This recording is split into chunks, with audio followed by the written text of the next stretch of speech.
early on, you're getting this going, getting this flywheel going, you're vending your software at the door, getting customers. Like, how are you building the team? Like, how are you changing as CEO, thinking you're like, gosh, we're now like 20 people, I need to do something different. Like, how did you switch over? Like, what advice do you give people as the company keeps growing to change themselves as a leader? It's kind of interesting because, I mean, I'll tell you some specific advice, but I will say that I found the founder mode post very famous, kind of quoting Brian Chesky, the founder of Airbnb. And when I read it, it was so validating. And I was like, I don't know. Part of it is you don't change too much. Like, I was the person that read every NPS and called tons of customers every week and tried every new product feature out myself and gave feedback to the engineers in the beginning. And I was that same person at the end with a couple $100 million of revenue.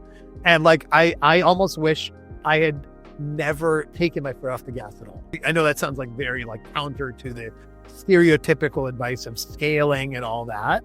And I think, by the way, one of the mistakes people make, I made a billion times, is when you hire leaders that are, kind of executives or whatever, like, hiring the people that don't want that mindset.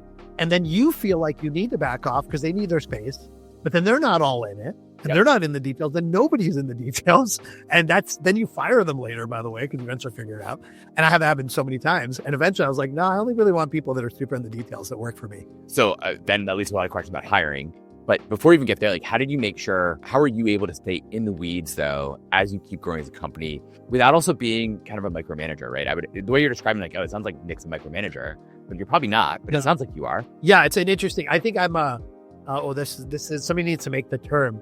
I'm a micro learner where I want to know as much as possible. I don't need to like opine on everything. In fact, I think one mistake that I definitely made, and probably a lot of people made, is opining on things that don't actually matter, And so I think there's some element where eventually I learned, okay, what matters, be super all in, So I was never the person that was like, hey, what's the color of the office art, right? By the way, if somebody's into that, that's great, no problem. But I think you can't be doing that and be like designing your HR system and be thinking about your website and be doing and. Then how do you choose, right? So for me, it's like, what are the things that will radically change the company? Now, I would say in application software, what are the things? Well, the number one thing by order of magnitude is the markets you're in. And what does that mean as a CEO? I wrote a post about this a while back, which was like, constantly think about the new things you're going to do. So what if I did one thing differently on the business side of Gainsight, it would be to have more aggressively expanded what we do.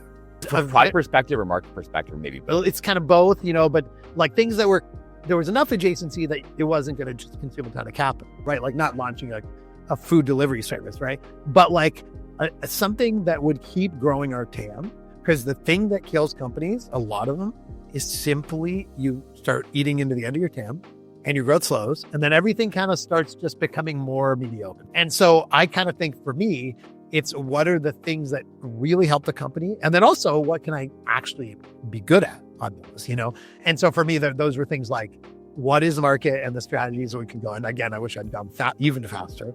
It was customers, because in a higher touch business, a CEO can materially impact the business by being super close to customers. By like talking to them all the time. Totally. Learning, blah, blah, pitching, sales calls. Yeah. You can really drive it. I mean, that's like, it would just be sometimes in bigger deals, this happens in a lot of categories. It'll be like, you're in that, if it was in person, you're signing into the lobby of that customer. And then like, you look up the sheet and that was your competitor's CEO, right? And so it actually happened a few times. One time we had a bake off with like one of our early little competitors and like the customer had us back to back in the same room and all the swag from that other competitor, they strategically like had it left there. So for me, it was customers. It was thinking about strategy. It was being the defender of the culture, because the culture, both because I care about it, but also the culture for us was actually one of the reasons people bought from it. So it was actually really mattered a lot.